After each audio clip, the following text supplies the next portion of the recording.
What's up? What's up, everybody? How y'all doing out there? Hello, YouTube. Happy Sunday to all of you. Thank you so much for being here. I really do appreciate you guys joining me this Sunday in between football. Hope y'all had a great Sunday. Hope y'all had a great weekend. Hope you are doing everything that you have to do to prepare for another great week. And yes, I did say in between football because even though I started watching football a while ago, a couple of years ago, I'm still a Cowboys fan, and I am glad that the Cowboys won. So if you are a Cowboys fan, go ahead and put a one in the chat. Let me know. We got some Cleveland Browns fans in here. Yes, thank you, One Journey. I do appreciate it. And yes, I have how many people that we have watching right now? I have 20 people watching right now. And how many thumbs up? We got 19. So that's what's up. If you're coming on into the room, go ahead and give me that thumbs up. I would really appreciate it. Got a few topics that we're going to be talking about today, as usual, and everything is going to be down in the description box below. And so if you want to read along at your own leisure, feel free, because all of that is down in the description box below. Reading Mars comment. When did I watch football? I was a Giants fan. Oh, when I did watch football. I got you. Yeah. You that makes sense. You will be up there in New York, even though those are our rivals. But let me go ahead and shout out everybody in the chat right now. Starting out with Steven Loyalist. What's good? What's up, bro? How you doing? Hey, SJ Evans, how are you doing? Thank you so much for being here. Miami Gang. Hello. How are you? What's up? D Weave from Power. What's good, behavior? What's going on? How you doing? Nary's 21. Hey, how you doing? Thank you for being here. One Journey. What's good? Let's make it count. Yes. Thank you so much for being here, One Journey. Rebecca, what's going on? How you doing? What's up? How are you doing? And Mara Sharice, how are you doing, dear? How are you? Thank you for being here. What's good? The one that got away. What's going on? How you doing, Angela? What's going on? Hey. Thank you for being here. Travis Looney, what's good? What's good? I'm chilling today, man. Bit tired. I did a live recap. I woke up early this morning, like 2:30, and watched Power and did a recap. Went to bed, woke up again, prepared for the 2 p.m. live show. And now I'm here again with the Movie News Round show. But I'm good, man. Thank you for being here. God's Trumpet 2010. Definitely don't want to see Lizzie playing Rachel Marin in a remake of Bodyguard. I'll probably protest. I got you, and we're definitely going to be talking about it. Hello, Melissa S. How are you doing? Hey, thank you for being here. Nathan Moore from Marvel Studios, that producer, was good. Hey, I was on time today. I was on time. And thank you for saying congratulations to all the Cowboys fans. That's who you're talking about, One Journey. And let's see who else we got in here. Jason Wilcox is in the building. Who else we got in here? Miss Melanated. What's good? Chill Spot. What's up? Cassandra Sellers. Hey, thank you for being here. On my square. Who else we got up in the building? Strictly Starlight. What's up? Hi, Brandon. I made it. I'm here. Hey, people in the chat. What's up? Strictly Starlight. Thank you so much for being here. Also, Cynthia Charles. A good evening. How you doing? Cat Harlem and Profess the Film Fan. And so I want to thank all of you guys for being here. And yes, do exactly what Mara says. Hit that like button as y'all are entering in the chat. I really would appreciate it. And again, we got 31 people. I'm gonna go ahead and get started here in a second. 31 people watching and 36 likes. So that's what's up. Maybe somebody hit the like button and then had to go had to go run a quick errand or something like that. But that's what's up right there. So again, guys, thank y'all so much for being here. I really do appreciate it. And let's go ahead and get started with the movie news roundup show number 31. Number 31. We getting on up there, and today is 31, and next week will be 32 because that's the next in the. And then I'm just being silly, guys. But no, thank y'all so much for being here. I really do appreciate it. This Sunday, September the 19th, 2021, for the Movie News Roundup show number 31. I am coming to you live today on YouTube at Just My Opinion Reviews, Twitch at Just My Opinion Reviews, Facebook.com/Just My Opinion. And also, you can follow me on Facebook, social media, Twitter, Instagram. My handle is on the screen. and go ahead and follow me right there. Just do it, guys. Just do it. Just do it. Just do it. I would really appreciate that. But let me go ahead and move on to the first topic of the day. And I'm not going to stick on this too long, but I do want to talk about it just a little bit. And that is the box office for Shang-Chi and the Legend of the Ten Rings. And they're in the third weekend right now. Disney is dominating the box office with Shang-Chi and also Free Guy, that was 20th Century Fox, now 20th Century Studios, all owned by Disney. They're turning up everything. But if you look at Shang-Chi right now, it is in its third weekend. It is gross $320 million worldwide. So that's what's up right there. I was looking at some other information, them talking about how much, I think they said that the marketing budget was only $50 million for this, and then the production budget was like 150. I'm very surprised that the marketing budget was that low, but that's a good thing. That just makes it mean that Shang-Chi is going to be profitable sooner than we thought. It's at $176 million domestically so far. And if we look at the domestic weekend, the 3-day weekend, it was 75, 4-day 94. Second weekend, it had a 54% drop at 34 million. And in this third weekend right here, it is at 21 million, only dropped 37%. Now, of course, this is not just gangbusters like normal box office, because we're in a pandemic right now. So a little bit of it is kind of hard to scale, but Shang-Chi is doing well. It's doing quite well in the box office right now, and I'm very, very happy. If we look at the rest of, I really do hate how golly, it just threw me off my wheelhouse right here. But Free Guy is coming in at number 2. Cry Macho, which is on HBO Max. Is it on HBO Max? I think it's on HBO Max. I haven't seen it. That's coming in at 4.5 for the weekend. Candyman is 3.5, and Malignant, which I have not seen. Let me know if y'all have seen that and if it's worth it. I've heard so many mixed reviews on that movie. Everybody says that it is kind of crazy. I was gonna check it out, but then I think I saw like a TV spot of it, and it just looked kind of really gross and gruesome. And I was just like, you know what, I'm over that. I don't think that I want to be a part of anything like that. So I don't know. What y'all saying in the chat right now? I can't wait for Shang-Chi to come to Disney Plus so I can watch it.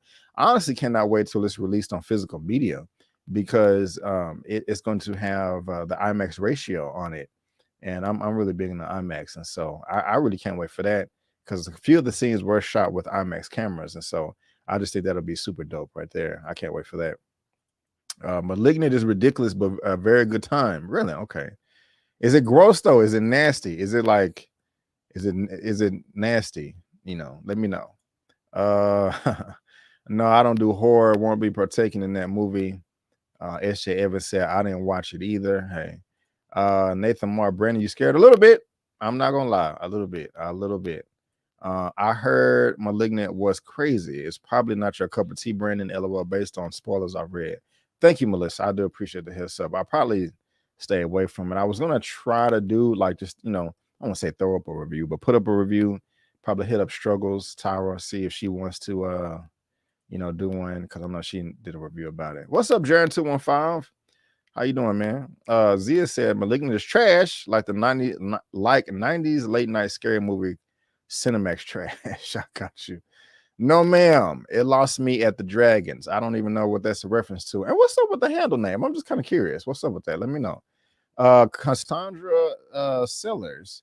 No, Malignant was interesting, not scary. Okay. Well, that's what's up, y'all. Well, let me go ahead and introduce my first guest to the show. Y'all know him from the great state of Missouri. That's Mr. Elliot with Movie Files. How you doing, my brother? How you? What's up, man? How we doing today?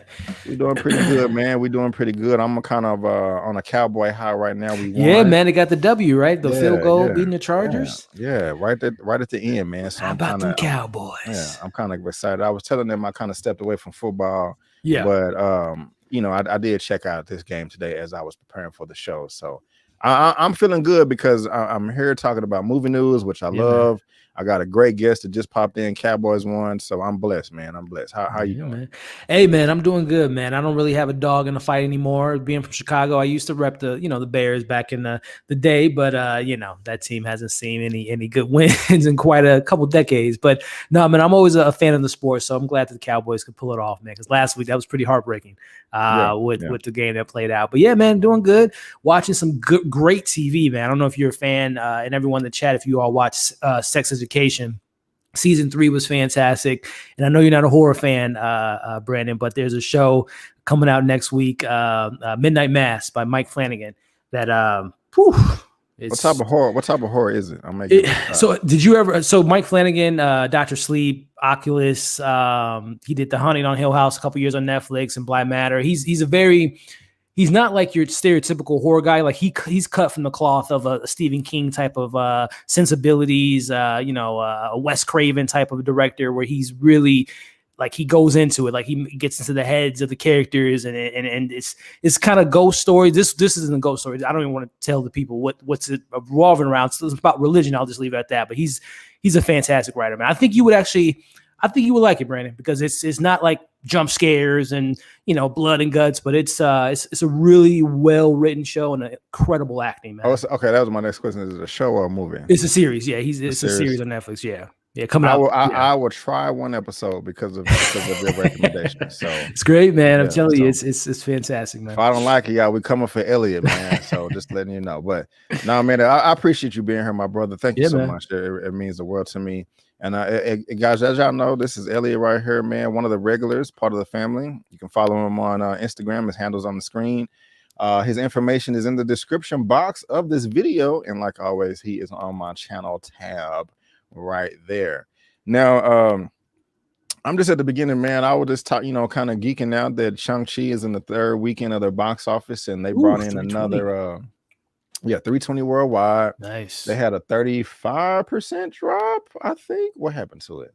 And they brought in like another 20 million or so over the weekend. And so 21 million. Kind of hard to scale, but I mean, at least Disney's winning. You know what I'm saying? Yeah, man. At least they're winning, and hopefully we will get a China release, but I don't know. You think it'll play out? Man, China, they tend to stand firm with their decisions, man. I can't think of any recent memory of them as far as box office when they say they're not going to allow a movie in its territories and then kind of reverse it. I don't know, man. We'll see. I know you were just talking about Malignant. I know that was like the first rated R film to be released in China for like the first time, if not ever. Really? So we'll see, man. They might have some different different mindset now with the film being so successful. Hopefully. Okay, I got just one question for you before we move on to the next topic. Right now, Shang-Chi is at $320 million worldwide. Black Widow is at 377. Mm-hmm. Do you think that Shang-Chi will surpass Black Widow worldwide?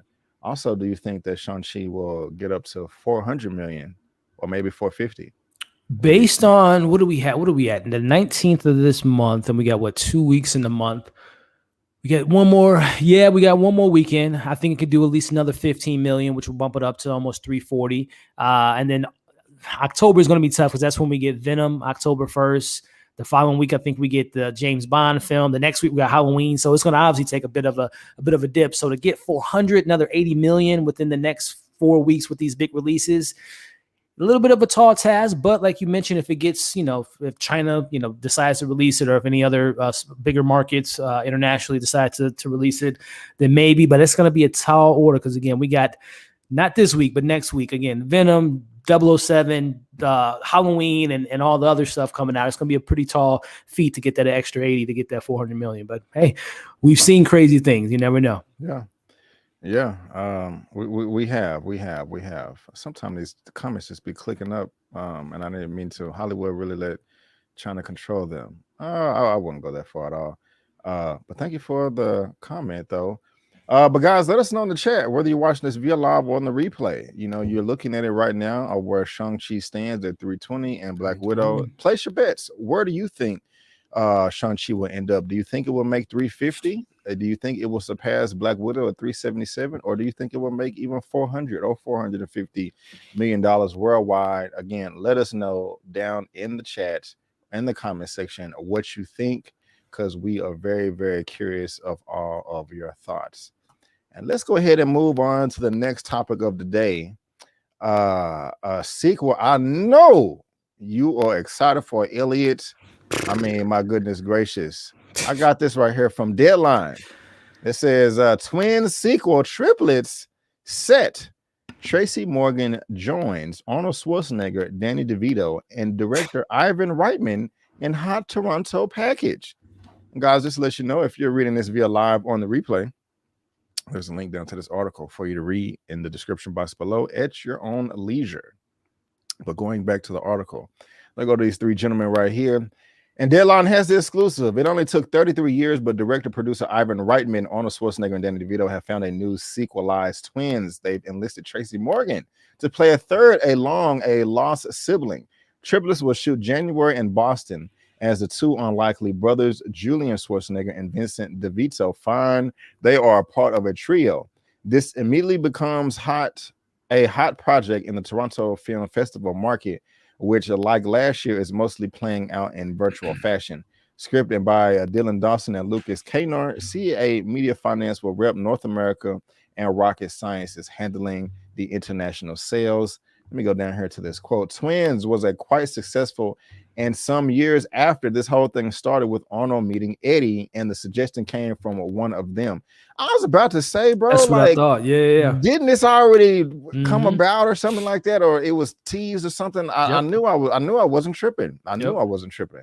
But anyway, Reitman told Deadline, I should be a triplet that could be a very funny comedy. We started a script with Eddie, and after the success he had with Amazon Prime on Coming to America, he got himself booked up heavily, and we knew we were going to make it at the very beginning of the year.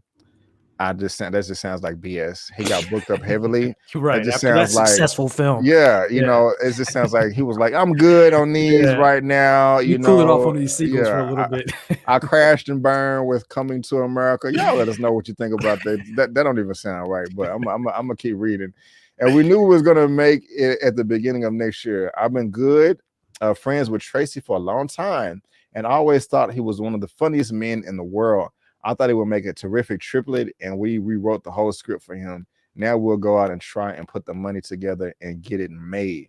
And so, yeah, man, there you go. And again, guys, there's a link to that article down in the description box below. Before I pass it to you, Elliot, and give you my 2 cents, on Rotten Tomatoes, nobody liked it really. There's only 42 reviews, but you know, the audience didn't like it either out of 100,000 votes. But it made money though, bro. 15 million world. Schwarzenegger effect, man. He was a star. How old was I? I was 4 years old when this came out because I was born in 88. This is in the prime of his career, man. He was killing it. Yeah, man. So I'm laughing at these comments. Tell us how you feel, Elliot. Is this something you're excited about? You know, I mean, let us know, man. Listen, man, I don't understand this narrative that Hollywood thinks that comedies 20, 30, 40 years is going to work in today's comedy realm, and that people are thirsting and dying for this type of content. I don't know who the producers are talking to. If they're sending out these polls, hey, do you guys want a sequel for a film that's been out since, in 30? I don't know who's greenlighting these films. I just don't know. As far as this, I haven't seen Twins. It's been a while. I've seen it a couple times. It's very funny. Get in the chopper. Schwarzenegger is kindergarten cop, that kind of realm where he's showing off his comedy chops. And of course, Danny DeVito. I'm a big fan of his. He's always hilarious. But I mean, it's gonna be dry as hell, man. Seeing these, no offense, these two older, like really older gentlemen playing this comedy, and then I'm a Tracy Morgan fan. This dates back to me growing up. Seeing them obviously doing the comedy rounds and being a big fan of Martin. And he was always one of my favorite kind of cameo characters, not Brother Man, but the Hustler, got these chicken wings, man. And, that was, I'm a big, but Tracy Morgan on TV or movies hasn't always worked for me, especially comedy movies. I felt like they they want Tracy Morgan to be like a subdued and more kind of comedy Hollywood version Tracy Morgan, and it just doesn't translate to me. So I don't know, man. Ivan Reitman, obviously he's the director of the original, Ghostbusters, this, so on and so forth. But I ain't looking forward to this.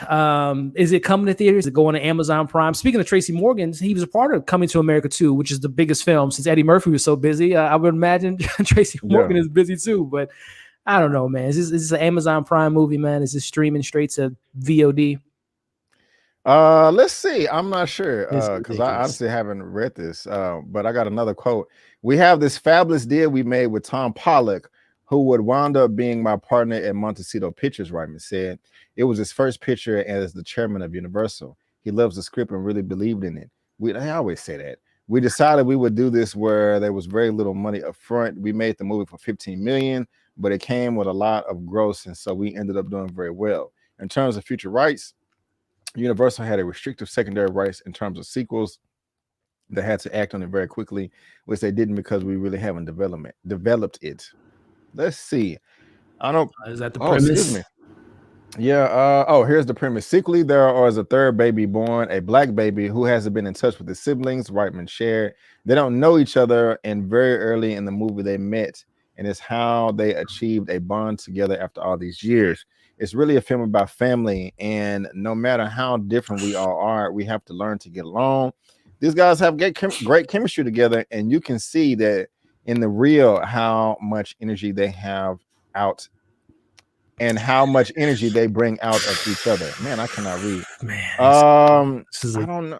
Dumpster fire if I ever seen one, man. I'm gonna be honest with you, bro.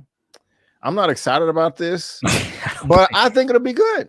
Oh my goodness. Yeah, I mean, like, I'm a fan of Tracy Morgan. I am a fan. He is funny to me. Mm-hmm. The jokes that you just made, and he's selling the meat and all. It's funny. That's classic Tracy Morgan. Yes. I haven't seen that Tracy Morgan in a long time, Brandon. It's been a minute, man. Every time in movies, he's always so corny to me. It's like he's trying hard. I kind of will give you that. He's still funny to me, like when he's by himself. But like you said, bro, man, and then the movie with Chris Rock that came out in like the 2000s, where Chris Rock was trying to be the president. Oh yeah, he was like, yeah, hilarious, And so if we can get some of that, I'm down. I think he had like a little action comedy with Bruce Willis a couple of years ago. Cop Out, was that? Yeah, Cop Out? Yeah. He was like, no, Kevin Smith. No, yeah. I mean, I got some chuckles out of that. But I can't say that I'm excited about it. But I am open to it, and it has hope. It has a chance. I'm gonna give it a try. I'll say this: Arnold Schwarzenegger is always funny to me. Like when he doesn't even try to be funny. Like I don't know if you all follow him on Instagram, but him and his Lulu and his goats or whatever he has walking around his house. The guy is like this naturally funny. So I'm always seeing what Arnold's up to. Danny DeVito. I don't know if you all watch his Sunny in Philadelphia. Him as Frank is funny. So, I mean, those guys get me somewhat excited, but I'm not going to lie. Name one. This is for you, Brandon. Name one in chat. Name one comedy that has been 20 years, 30 years in the making that has been good. I want to know. I want to know. Yeah, you got me there, man. Yeah, I don't know. I can't think of one, man. Yeah. I could not think of one. I can't either. So y'all let us know, man. Some of y'all are saying it's a hard pass. Y'all saying no, I'm good. People asking, are we on crack or they on crack? Something got to be on something. Yeah. So let us know how y'all feel. I'm clicking the wrong button. Let us know how y'all feel down in the chat, whether you're watching this in the live or the replay. We would really appreciate it, and I do go back and read all of these comments and all that good stuff. And so there you guys go with the second topic of the day. But let's go ahead and move on to the third, and this is something that makes me very, very, very happy. I got this report right here from Screen Rant. It says Disney commits to theatrical only releases for 6 remaining 2021 movies. And guys, just to let you know again, if you're watching this via live on the replay, there's a link of this article down in the description box below for you to read at your own leisure. Click the wrong button. Going back to the article, Disney commits to releasing its 6 remaining 2021 movies, including Eternals and West Side Story, exclusively before they go to streaming. Thank you so much, Bob Chapek, for not messing this up anymore. And so it just goes on to say that they're going to be releasing it in the theaters because, and it's been, COVID and all that. Warner Brothers boldly announced their entire slate to HBO Max was a massive epic failure. And so Disney has now confirmed that all 6 of the studio's remaining 2021 movies will get their theatrical releases. This includes The Last Duel, 1015, Run. Oh Lord, I done clicked the thing on accident. Where was I?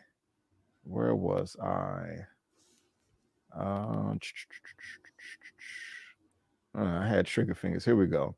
The Last Duel. That's October 15th.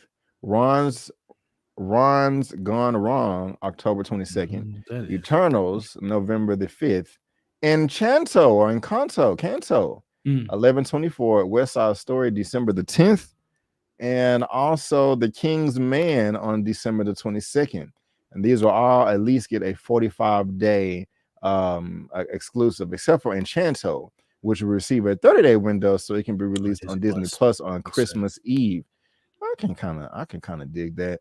They're talking about the commitment of this is mainly because of Black Widow, Cruella, and Jungle Cruise and how those perform. And so that was like, hey, we got to shake some things up. We pissing people off, talent, customers, shareholders. What are we going to do? And so this is good news to me. I'm happy. I have no complaints.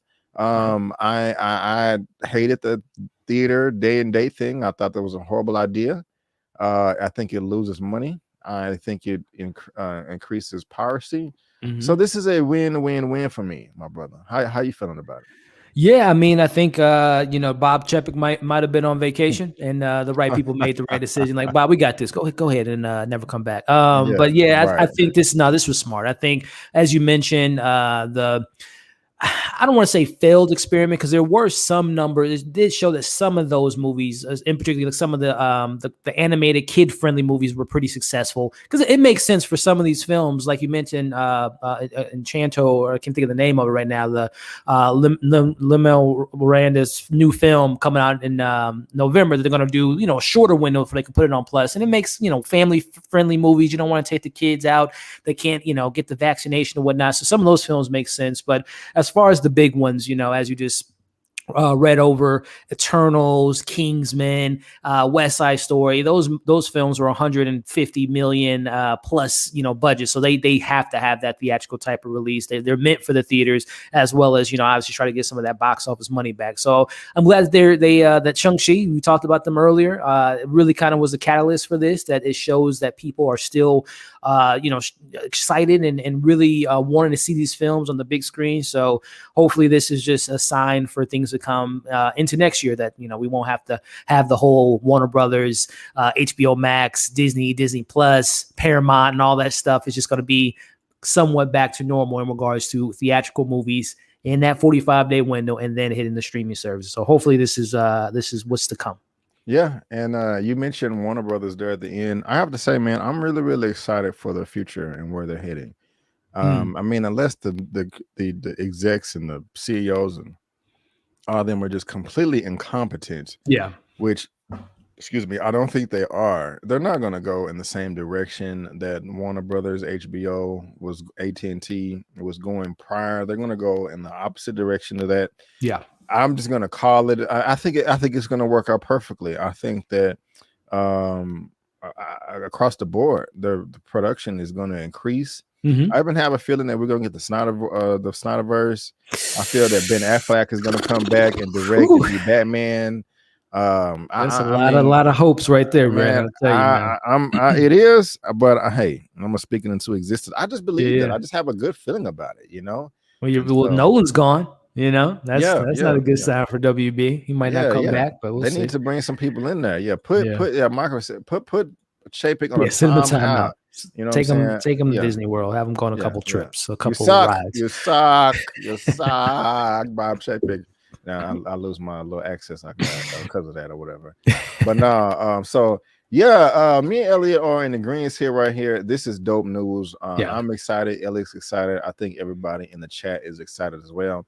But let us know, guys, what you think below, whether you agree or you disagree. And I'm liking the thumbs up, guys. I see we got 65 people liking and 64 thumbs up. So Y'all are doing everything that y'all possibly could be. Thank you. I love you so much. Thank you. Thank you. Thank you.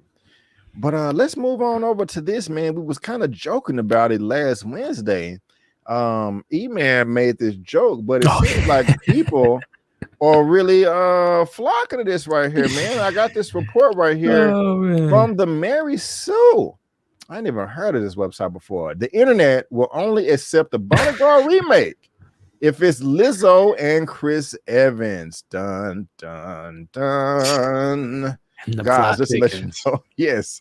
If you're watching this via live or the replay, there's a link down to this article down in the description box below. And let us know what you think, man, because we're quite curious. But let me change that background. Lizzo and Chris Evans, no. This is a no for me. Yeah. I'm a big fan of Chris Evans, and same. I am not a fan of Lizzo at all. But even if I was, this does not seem like a good pair to be on screen, man. Yeah. You know. Well, how you? Well, let me actually read the article. I'm just let's see what Mary Sue's talking about here. Yeah. So The Bodyguard is an iconic film that is getting a remake that no one asked for. Yeah. That being said, the internet collectively agreed that one version of the remake we accept is Lizzo and Chris Evans got to star in it. No, I'm good on that. While we don't need a remake of this movie at all, and the original should stay as it is, this is the only version I would accept. Before I go on, let me just address something real quick. A lot of people are like, why do you get mad at remakes? Because if they remake the film, if it's great, it's great. But if you don't like it, you still have the original. Right. True. My thing is that if you're making a remake that nobody wants, you're wasting time, money, and resources that could be put to a production that we do want. Right. That's always been my argument since I was like 5. And so I just wanted to put that out there in the internet so you guys can know how I feel about it. You got any comments on that? You agree, disagree? Yeah, no, I mean, every situation is different in regards to the whole remake discussion. A new audience could be, they'll love it and maybe they'll go back and watch the original and grow to appreciate that. But then, like you mentioned, there's certain IPs like this that I just don't think. I mean, who's calling for it? Who's asking for a Bodyguard remake in today's world in regards to we can have a similar story, but just go a different route. I don't know why we have to, remake it. But as far as Lizzo goes, well, first off, Chris Evans, big fan of his. I think that, obviously he's my favorite Avenger. I think he's a pretty good actor outside the MCU. And, obviously I would want to see him continue to make any movies, but this isn't one of them. And as far as Lizzo goes, if I'm not mistaken, I think the only movie I've seen her in is, and it wasn't even a big role. It was Hustlers. She was in it like 2 scenes in that film, and I don't think it required a lot of acting from her in those 2 scenes. But yeah, I think this is just one of those obviously internet things. I think she's publicly said that she's a big Chris Evans fan and would love to work with him in front of and maybe behind the camera as well. So it's just her, shooting her shot. Got to respect that. But yeah, I think Chris Evans would be like, thank you, but no thank you. So yeah, we'll see what comes of this. But I'm good. I'll pass. Yeah, Diva Minor finds that very, very funny. And so, yeah. No. The double feature, this and Twins. This is a box office success. Hell no. My Sharice, keep your hands off my Whitney. I agree. Yeah. Why don't you like Lizzie? She does too much. I don't like attention harlots. I was gonna say the other word, but I'll just leave it at that. No remakes. Yeah. No, WTF? No. Yeah, nobody wants this. No, do we get one yes? No? Okay. I think people have spoken, man. They don't want it. Okay, they don't want it. This randomly came in my head, Brandon. What if we get a Friday remake? No. I don't want a remake until we get the sequel we're supposed to get. That's final. With Smokey coming back and Day and Craig and no Pops, but yeah. Then after that, I'm cool with it. Yeah. I'm cool with it. TV series? I think I can dig it. I'm just kidding because it's gonna come. It's gonna come inevitably. Cube's gonna be like, let's since y'all don't want me to make a 4th one, I'm just gonna make a reboot or whatnot and see if the people want a 4th one after that. Remakes and more remakes on top of that. Well, yeah, I mean, I think everybody's in unison. We are good on this Lizzo and Chris Evans debacle here. So let's go ahead and move on to the next topic too. Something I think that you are a bit more passionate about. This movie that we got coming up Mm-hmm. in November that will be on theaters and on HBO Max. And I got that report right here from comicbook.com. Your boy, the Dune director, Denis Villeneuve, says Marvel movies are cut and paste of other films. Yeah. Elliot, what is he talking about? And guys, before you answer that, if you're watching this via live or in the replay, there's a link down to this article down in the description box below. Excuse me. For you to read at your own leisure. And if you're curious to know what Denis Villeneuve looks like, this is what the gentleman looks like right here. But let me go back to the article and read this foolishness. It says, Dune director Denis Villeneuve said that Marvel movies are cut and paste of other films in a recent interview with El Mundo. Now he's not the first filmmaker to criticize what the House of Ideas is doing with their cinematic universe, and he won't be the last. Specifically, the director said, there are too many Marvel movies that are nothing more than a cut and paste of others. Villeneuve has also been adamant about people seeing his films on the largest screens possible rather than the day and date release model that other Warner Brothers pictures have had since the pandemic began. But this time he seems to be taking aim at the tone of some of the Marvel movies in a critique that wouldn't be out of place on Twitter or Reddit when it comes to how Marvel formula is deployed. Some are probably going to agree with him, and MCU fans are going to defend their favorite movies. Villeneuve definitely has a right to his own opinion and feels conviction in the argument he lays out. But the internet will surely debate this entire question into the ground before the day is over. And he kind of goes on, and let me read a little bit more. We have been hearing in the past few decades that it is not possible to adapt this book. Wait a minute, that's not what. Oh, you're talking about Dune? Yeah, you're talking about Dune. Okay, we can get to that in a second. What do you make of this? Because I have an opinion on it, but I'm going to ask you first. What do you make of this?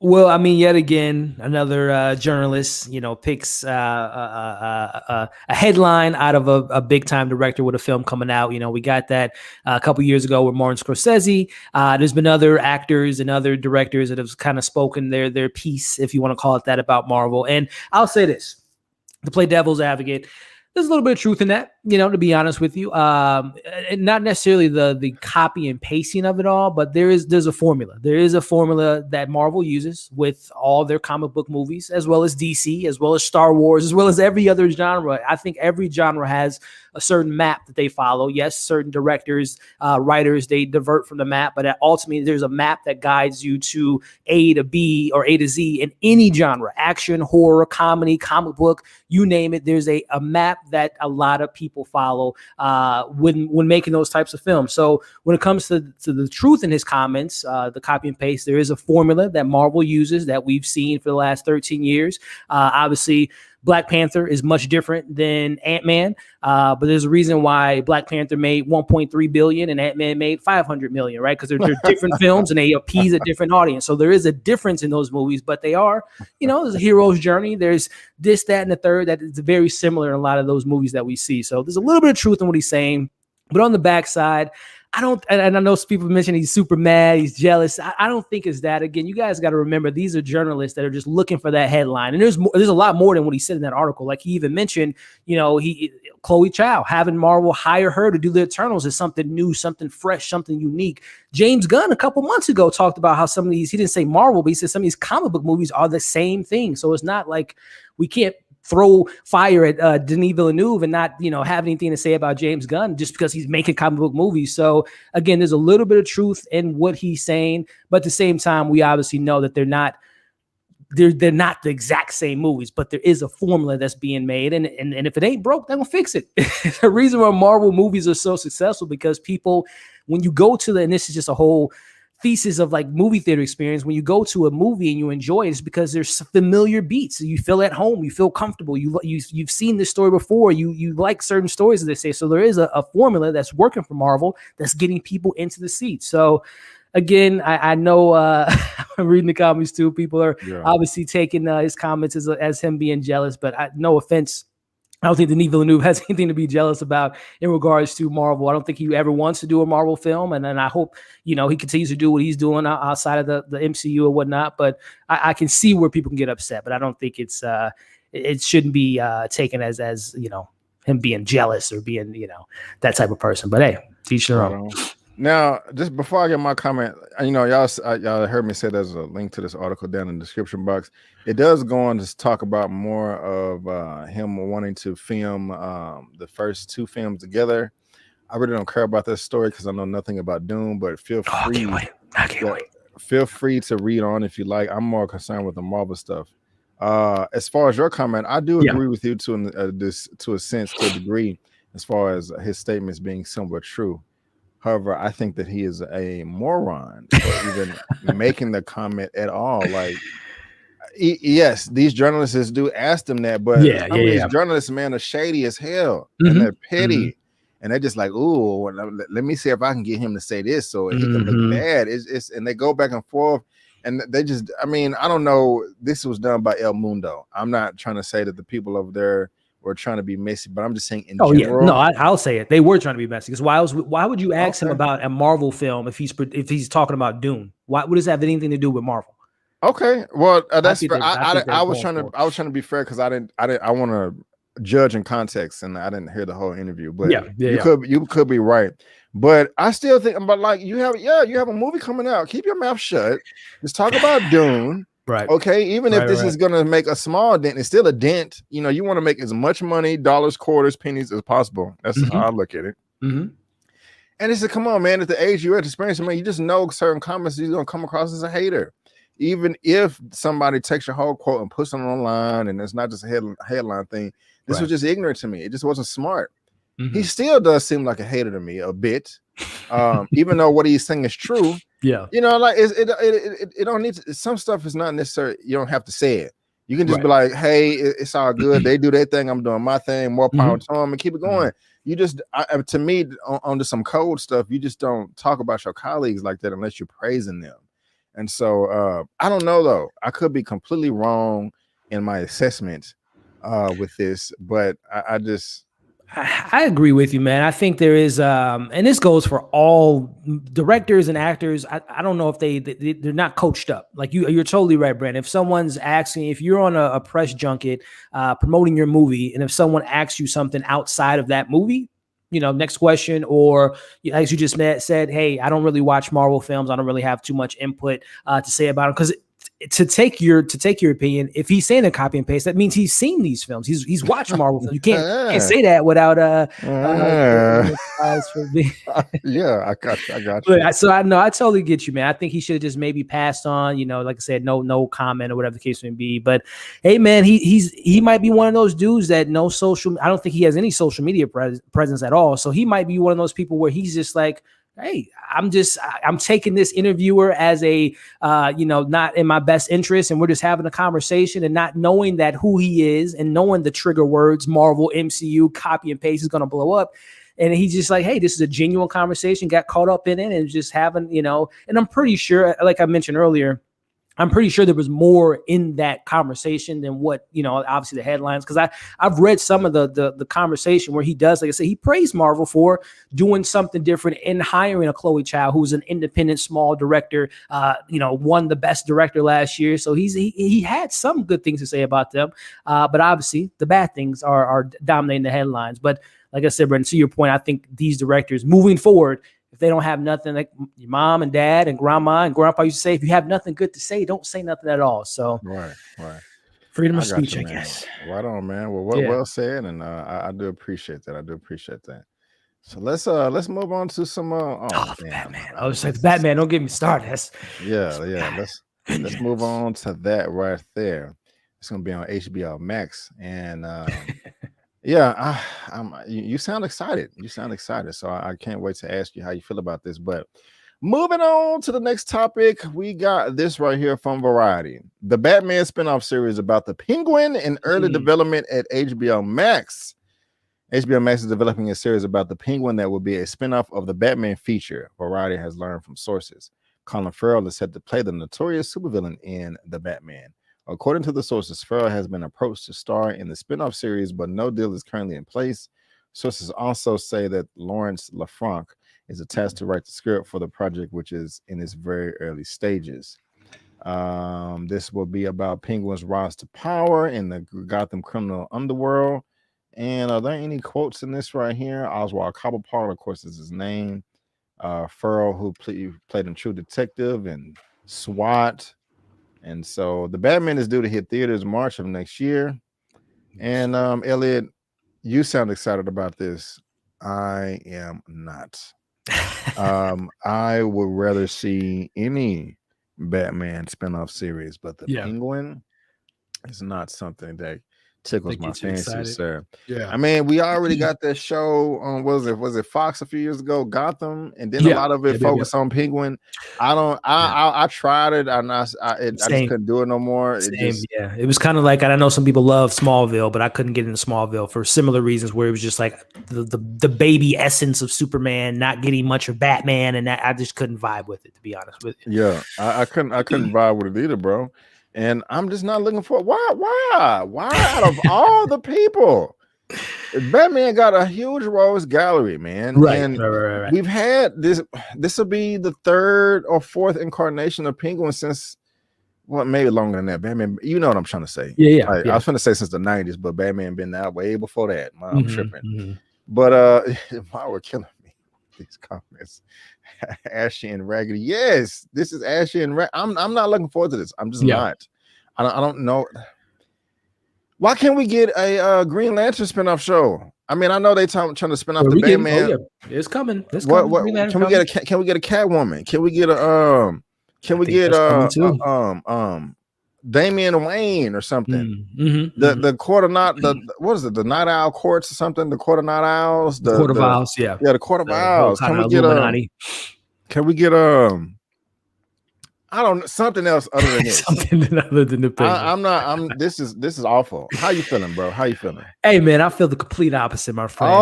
Number one, but I'm gonna put the Batman fandom aside, but just Colin Farrell. He is number one, a fantastic actor. And I don't know if you all watched True Detective. I know you mentioned True Detective in the read up there.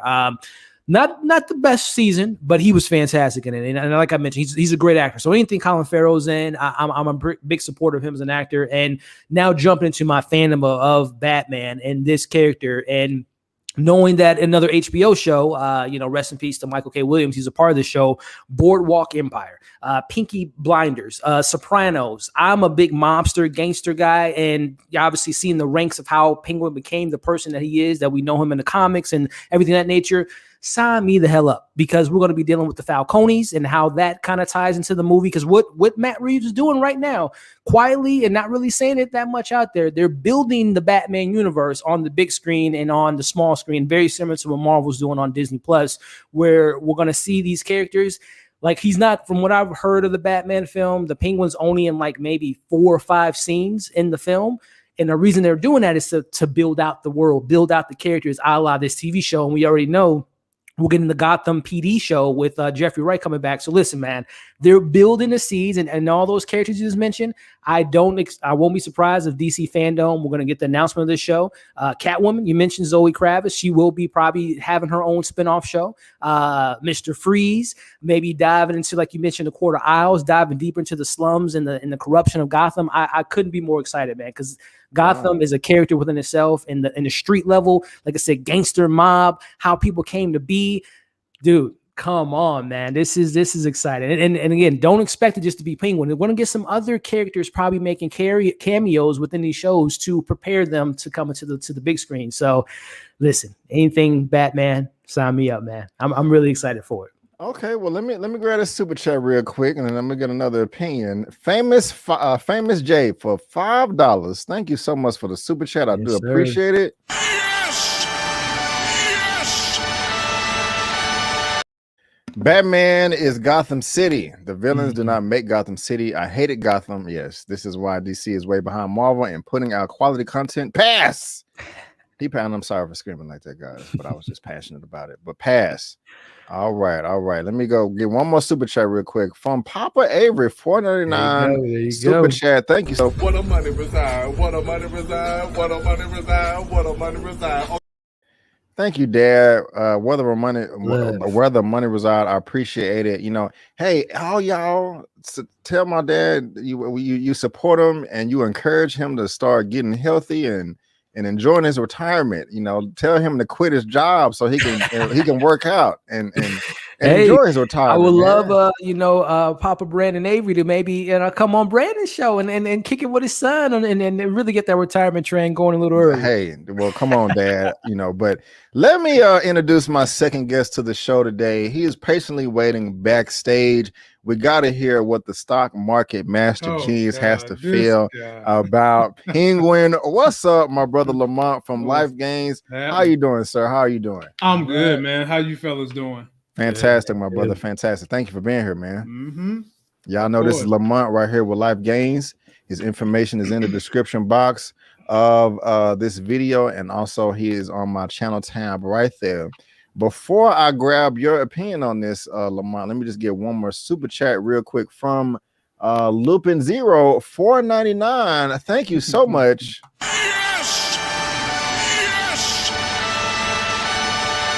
We really, really, really do appreciate it. And y'all keep sending them super chats in. They're coming in now.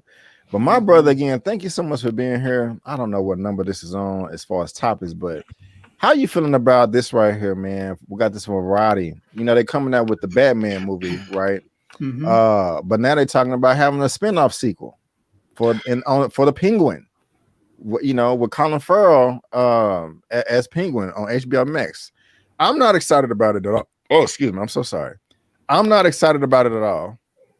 Elliot is excited about it. Split the difference, my brother. How you feeling? I'm in the middle. I'm in the middle because Titans on HBO is a great series to me, even though some of y'all hate it. As a matter of fact, me and One Take, we was chatting about the things we liked about this season of Titans.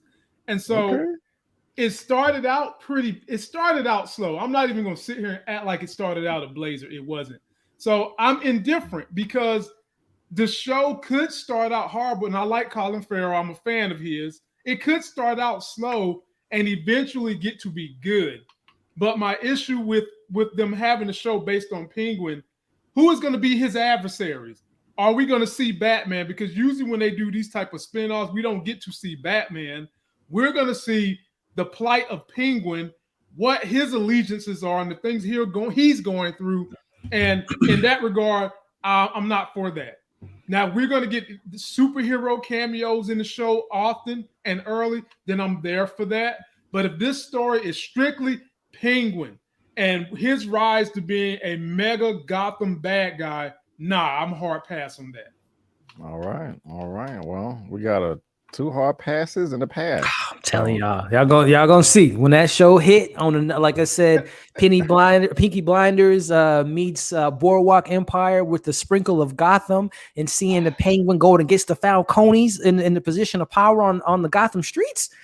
Pair that in with Gotham PD. Come on. I'm telling y'all, this is building a world right now. How do you feel about Titans?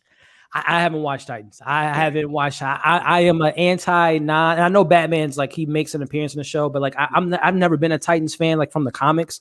And I know like I don't know what's taking him so long to get Victor to get Cyborg part of the Titans. Because I know he's a Titan, but I know like he's obviously on Doom Patrol. But I haven't watched it, man. I've heard. I know you and One Take talk about it. A lot of mixed things about it. And one of these days. But I'm gonna check it out one of these days. But Doom Patrol got me. I'm a big Doom Patrol fan.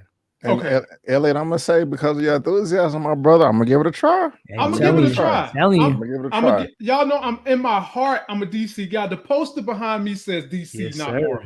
Yeah. So in my heart, I'm definitely gonna give it a try. And if they can give that Peaky Blinders spin, then Elliot, I'm with you. But on the paper, the way it is right now, I'm not optimistic at all. Right on. I guess, and I kind of sense a recap show of Titans between One Take and Lamont. We need it. You know what I'm saying? So if they do, y'all gotta make sure you watch the videos though. But we'll don't have them do it for nothing. It'll be fun. I talked to One Take about it because of the ups and downs with this season and Red Hood. That's not a spoiler. And there's a lot me and him want to just hash out about it.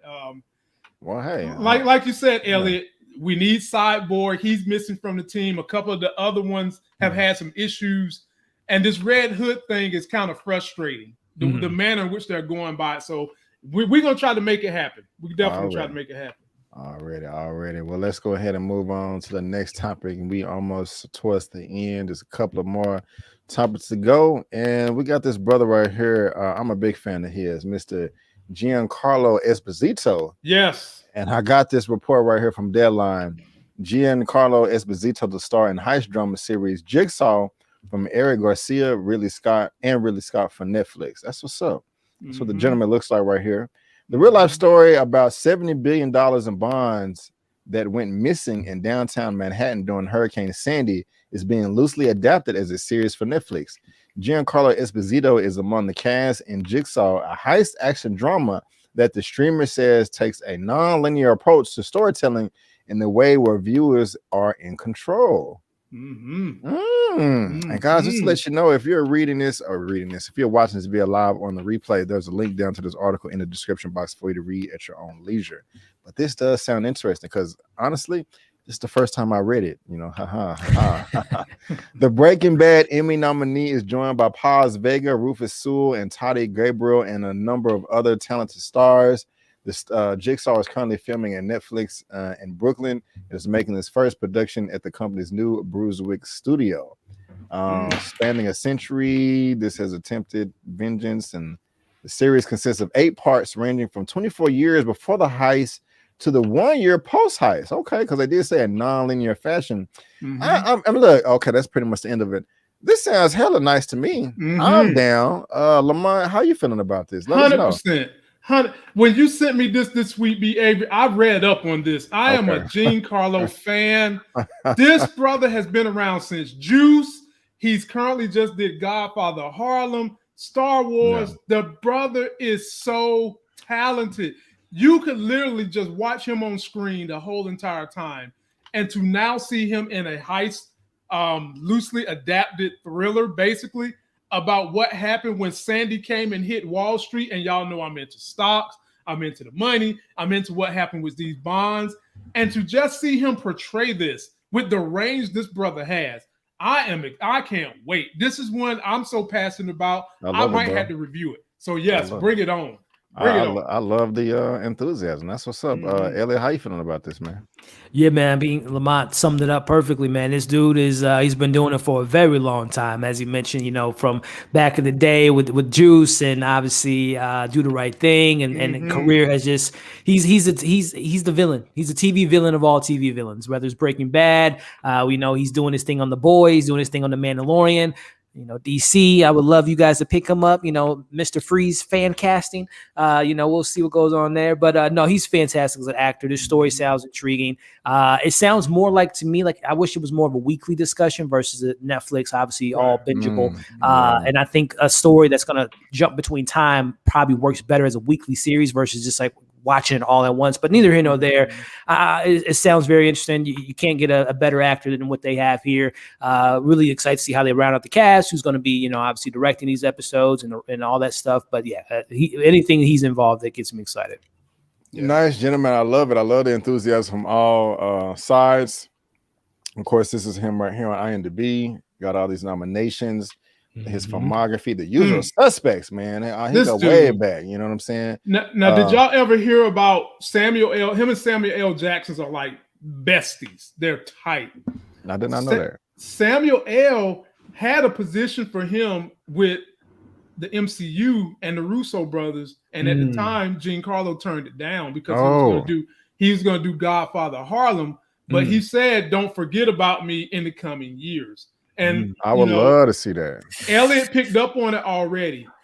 He was going to be a villain, but it was going to be a short villain. So now if he was to come back into the ECU, he would have to be some kind of elder eternal villain in the MCU. And this dude would kill it. I'm looking at a Norman Osborn if he wants to get in the MCU. He could do that. I was thinking something bigger. I was thinking something space-based. I don't know if I want to see him in some space-based stuff. If he did, I don't want to see no color. I don't want to see no green, purple, blue. Right. I want to see a black man. He would probably be an alien, but I want to see him. Right. He to me, he's too big of a name and talent to be covered up in makeup. I mean, I could take those comments back and they could knock it out the park, but just right now. But yeah, man. I hope Marvel, that would be dope. And Norman Osborn. That's interesting. You want to see a Black Harry? Why not? I mean, not? this dude's talent. Yeah, you're gonna forget what color he is. I mean, you're gonna Exactly. see his color. Don't get me wrong. I ain't want to be. Oh, I don't see.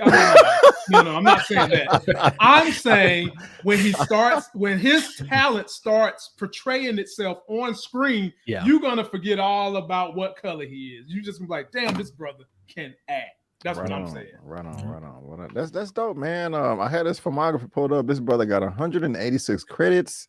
Stay working. Stay working. That's a lot of. I didn't even know he was in Better Call Saul. Yeah, man. Yeah, what? he came back. That alone makes me want to watch this. What? Yeah, man. I just learned this now. I was today years old when I learned that, bruh. And he's fantastic in it too. And B. Avery and Elliot. If y'all haven't seen Godfather Harlem, he plays Adam Clayton Powell, one of the senators and godfathers of the civil rights bill that was passed. And they go through all the things homeboy done behind the shadows, in front of the camera, and his portrayal of Adam Clayton Powell is just, it needs to win a TV Emmy. It is unbelievable. Hey. Yeah, he's great. Yeah, I'm taking it No back. wrong. I that's how amazing. I got to number 2 on this filmography. I was like, oh God, oh man, he got 185. But yeah, there y'all go. He got a lot of stuff. We done geeked out about him enough. Again, and y'all are loving him in the chat. I love how everybody's putting their favorite titles that he's been in and all this good stuff. All the speculation. I'm gonna go back and read all of this stuff. Jimmy, you said you can see him as Norman Osborn. I had no interest in Better Call Saul, none. But now that I know that he's a part of the show, is he a part of a lot of it or just a little bit? He's a part of a lot of, because this is obviously the origins before Breaking Bad, and I'm telling you, Brandon, I'm about a season and a half behind. But for the people that stuck around, and I know some diehard Breaking Bad fans, and I'm one of them. Some people might tell you that Better Call Saul is better than Breaking Bad. I've heard some people around town. Hey, get out of here, bro. That's my first time hearing that. But do you realize what he's saying? I know Breaking Bad was like considered one of the best television shows ever. Not of the year it came out, but of all time. I hear you, but hey, Better Call Saul sweeps the Emmys every year. Bob Odenkirk is fantastic as Saul. Really? I guess I'm living under a rock underground because fantastic. I ain't ever heard I'm that a little before. bit behind, but yeah. Now y'all gonna be mad at me. I've never seen Breaking Bad. Oh, you gotta get on it. You gotta get on it, Lamont. You got to. All right. Thank y'all so much for being here tonight. I'm joking. Really. Heisenberg, man. Woo. Bro, get on it, bro. I've seen all the other greats, the Nip Tucks. I've seen Better Call Saul, and I love it. I've seen all these. I've just never found my way into Breaking Bad. Get on it, bro. Yes. Bro, I'm telling you. Status, you're gonna be at the edge of your seat, like, it's nice. It's nice. It's nice. But let's go ahead and move on to the final topic of the day. We gotta say the best for last. Okay. Elliot came up with the lovely hashtag a number of weeks ago, maybe months ago, talking about the hashtag restore Lovecraft Country. We got some more comments from my boy Courtney B. Vance. Okay. And I got this report right here. I'm gonna come to you first this time, Elliot, from the Hollywood Reporter. Courtney B. Vance questions Lovecraft Country's cancellation after Emmy win. It doesn't make sense. It really doesn't. And guys, if you're watching this via live or on the replay, there's a link down to this article down in the description box below for you to read at your own leisure. And a matter of fact, I think I can find this real quick. I actually have the Instagram post of him commenting on this where I initially learned about it, and you can hear the audio. And I may try to play that for you real quick. Let me try to do that real quick, and hopefully this will work out. I'm going to remove that and share my screen like this. And hold on, let me share that. Share, and we're gonna share the sound. Okay. Y'all let me know if y'all can hear this real quick. Give me a thumbs up if you can. Okay. You to win. Oh, hold on. What happened? This award for this show in particular? Well,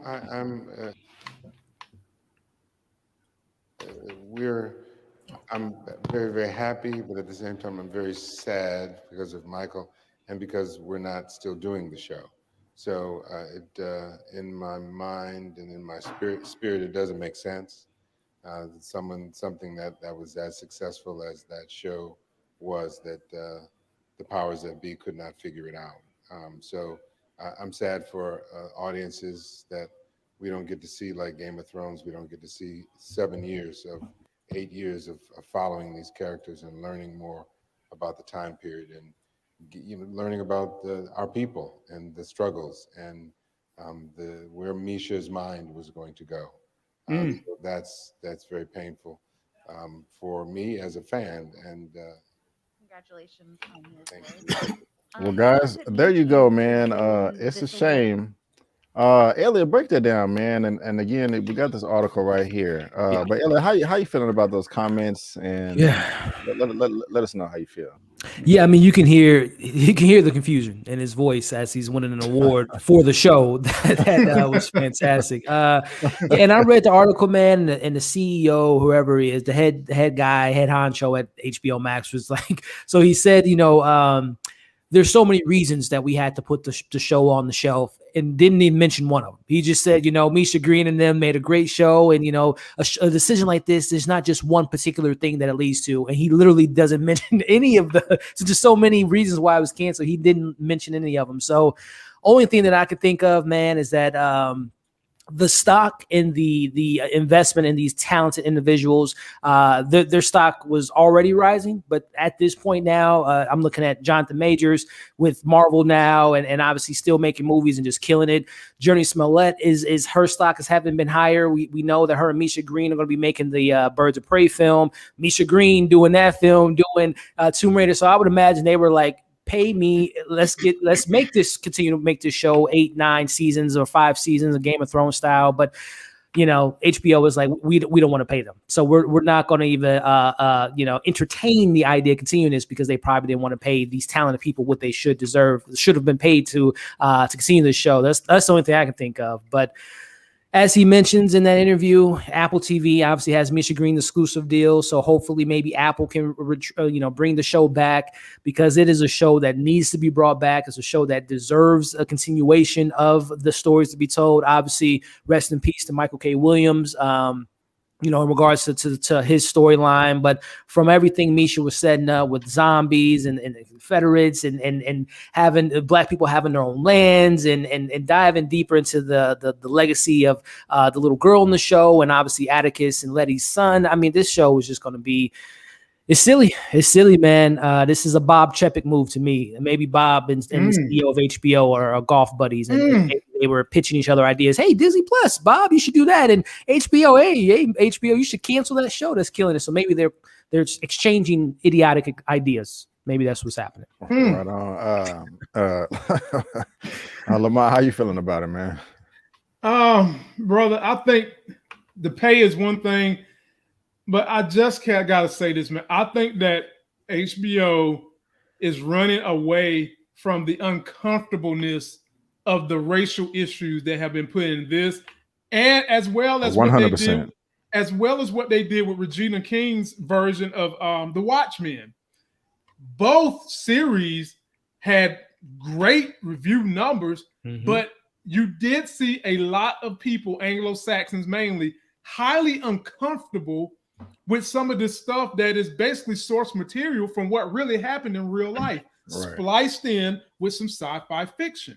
And I think HBO just didn't want to deal with that.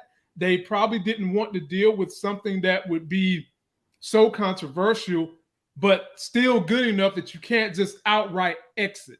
So it's easy for someone to just be like, we don't know the future. I can tell you 1,000, 1,100 reasons why we're not going forward, but not even name you one of them, as Elliot so eloquently put it. If there's real deal reasons why you're not going forward, make those reasons forward. Let us know why. But having said that, B. Avery, there's other studios that's clamoring for this. Mm-hmm. I saw something Netflix is saying, you know, we don't give up, you know what, about the hell. We're trying to champion minority rights and documentaries that tell the story of minorities. And guess who else is talking about this? Amazon. Amazon is talking about taking it on. And one of these two is going to get it. I really hope it's not Netflix because I'm like Elliot. I enjoy having a week to digest each episode because these are some heavy episodes. Some of the most fun live streams I have done have been with B. Avery reviewing this show, Sharronda and the whole crew trying to break Lovecraft Country down. Yeah. So having said all those things, this is a loss for HBO. I'm starting to get a little frustrated with them, but it's going to be a win for somebody else. Right on. Well said. Well said. Just like Black Beach is saying in the comments, you know, that Lovecraft Country map is one of the reasons it didn't get renewed. And I'm already ahead of you, my brother. I was trying to get it to pull it up. Yeah, this is well said by both of y'all, but to me, this is one of the main reasons right here. Like, you know, I think you commented on too, Elliot. They don't want to say what black people with power? Wait a minute. Right. When we said black people just running around begging and getting their ass whooped, but showing them rise to power with their own land, we don't want to give them no ideas. Misha, what is wrong with you? You gotta write them as slaves and babies and stuff, you know? Right. So yeah, and I was watching Eman on Friday, and like you were saying, Elliot, you know, HBO told me I got this article right here as well, guys. It's just down in the description box below. He didn't give him no reason. Not a one. None. Not a one. Yeah, so many reasons. Yeah, he said something stupid. What it was a confluence of yes. When you make the decision not to go forward with the show, it's usually a confluence of factors. I don't even think I've ever heard of this word before. Stop it. Confluence. No, B. Avery, you know what he's doing? He's trying to deflect from the fact he really has nothing to say by using big words that he don't think people like us will look up. Yeah, so we're going to look it up. The junction of two rivers, especially rivers of approximately equal width. Man, whatever, man. Renew the show, man.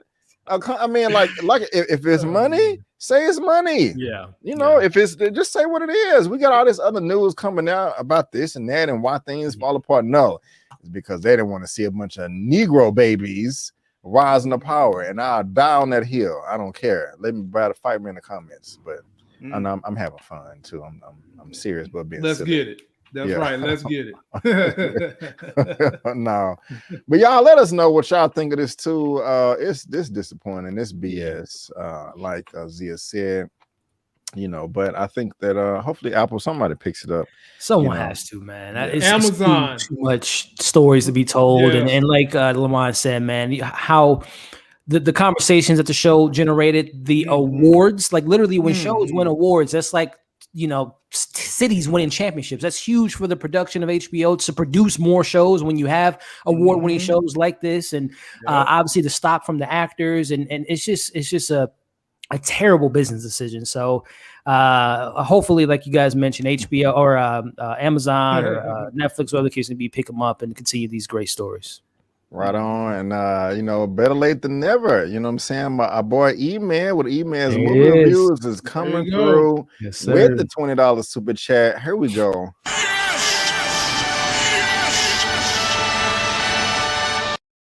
There you go, my brother. Hashtag renew Lovecraft Country. Hashtag recast T'Challa. Yes, hit him with the yes. There you go, man. So thank you so much, Eman. We do appreciate it, man.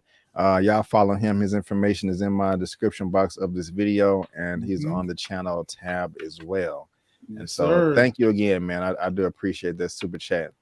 Let us know what you think down in the comment section below, whether you're reading this via live or in the replay. We would love to hear your thoughts. And ladies and gentlemen, that will conclude today's edition of the Movie News Roundup show number 31. Look at it right there.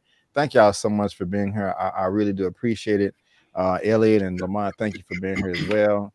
Again, if you were wanting to read all the articles that we talked about today, all of those links are down in the description box below. And as we're heading out of here, Elliot, if you Yeah, could man. please let the people know, what do you have going on your channel for them to watch and enjoy? Yeah, man. I'm again, Brandon, as always, man. Appreciate you having me on. Let's twins. Let's cancel that movie. Let's not even get it out. It's a waste of time. But listen, guys, again, Brandon, thank you, and Lamont and everyone in the chat being awesome. Appreciate every single one of y'all. But yeah, man, as far as this week, talked about it up top. Sex Education was great. Definitely recommend that show for all my fans. I love that show. But for all my horror fans out there, Mike Flanagan has something special on his hands with the Midnight Mass coming out on Netflix this Friday. So definitely keep an eye out for that for all the horror fans out there. We got Why the Last Man episode reviews dropping tomorrow. Doom Patrol season 3 is coming out Thursday. I'll be talking about. We got the continuation of C, which has been awesome. There's some other stuff coming out. This kind of stuff on my mind, but it's gonna be a great week for TV's. This is my time of the year. I'm a TV guy. I got a lot of great stuff to look forward to in the fall. Succession coming next month and all that. So it's a great time to be a TV fan because we get constant great content on the TV platforms, and movies are right around the corner too. So it's a great time for the fall season. So yeah, it's supposed to be a good week for TV and movies, man. Already, man. I love to hear it. Lamont, please let the people know what you have going on your channel, sir. I will. Again, thank you, B.A., for having me. Teamwork makes the dream work. And when you've done YouTube as long as I have, it's always encouraging to be able to come and do something like this on someone else's channel because it keeps you motivated, keeps you engaged. And I'm very grateful to you and Elliot for just allowing me to be up here and talk a little bit about what's going on. Alrighty, man. Thank you for being here. My channel this week, ladies and gentlemen, is Power Season. We're going to have the finale of Raising Kanan, and then they're moving right into Black Mafia, which is next Sunday. And then in November, we right back to Power Book 2 Ghost. But we're also reviewing a wrestling show on Stars called Heel. So my wrestling fans out there, that show is really, really worth your time. Highly encourage you to jump on that. And then on my financial channel, it is just more giving you guys stocks. I'm going to talk about what life gain actually means. It means you being in a position where you're fit and you're financially allowing your money to make money for you so that you have this quality of life, which is what we call life gain, so that in retirement, you do things you want to do and your money makes money for you. That's what you got to look forward to on both of my channels this week. And I'm going to Las Vegas, and I'll get some film of that as of Friday. So stay tuned, people. Right on. Thank you, my brother. And y'all listen to the man. He's very smart. My next time I'll be going live is a Wednesday, this coming Wednesday, 9 p.m. CST. That will be for the What If episode. Is it 7 or 8? I can't remember. Probably 7. Yeah, 7. Yeah. I think that's the Avengers Multiverse episode. So I'm really looking forward to that. And so, excuse me, Elliot, you're going to be going to 6 p.m., right? Yeah. Yep. So, yeah, Elliot is 6 p.m. Eman is 7 p.m. Lamont, I think you'll be going to 8 p.m. I'm not going to, I won't be on this Wednesday at all. Are you? So, no, I mean, like, I'm talking about on your channel. Yeah, I'm not going this week. Oh, well, I may move my live up to 8 p.m. 8:30. You know what I'm saying? Try to catch the Eman's wind. But yeah, I got that. I'm gonna chop up the segments for the night. Also have my next 2 trailer reactions I'm gonna upload is The Matrix Resurrection and also something called Lamb from A24. I don't know if y'all seen that trailer. I have, but one of my subscribers from like 5 or 6 years ago sent me the trailer on Instagram and was like, B, I want you to react to this. And I watched like the first 2 seconds and I was like, wait a minute, this is A24. It's called Lamb. I was like, I know this is some crazy ish right here. I was like, you know what? I'm not gonna watch. I'm gonna react to it. So she's possibly patiently waiting. Be prepared. Yeah. So that's coming. This week or whatever. So y'all make sure y'all tune in for that right there because I'm anticipating the craziness. I am, and so hopefully that will be a lot of fun. But guys, I want to thank you all so much again for tuning in. I really do appreciate it. Thank you so much. It means the world. And before you go, don't forget that I'm B. Avery. That's Elliot and Lamont. And that's just our opinion. Peace out. And we'll see you next time. Good night, everybody. Good night. Wait a minute, I'm tripping. I got to do better. We are back. It didn't feel right, man. Psych. Thank you, Jennifer, for being here. If you love what we have to say, my skin would have crawled if I didn't do it right. It's something feel weird. You know, we got these brothers right here. Follow them on Instagram, Twitter, social media, all that good stuff. Their information is down in the description box below, and they are on my channel tab. It's a routine, and I had to get it out right. So she said I'm sleepy, but I am tired as hell. But no, thank you so much for being here. And before you go, don't forget that I'm the Avery. That's Elliot, and that's Lamont, and that's just our opinion. Peace out, and we'll see you next time on Fred's Time. Good night, y'all.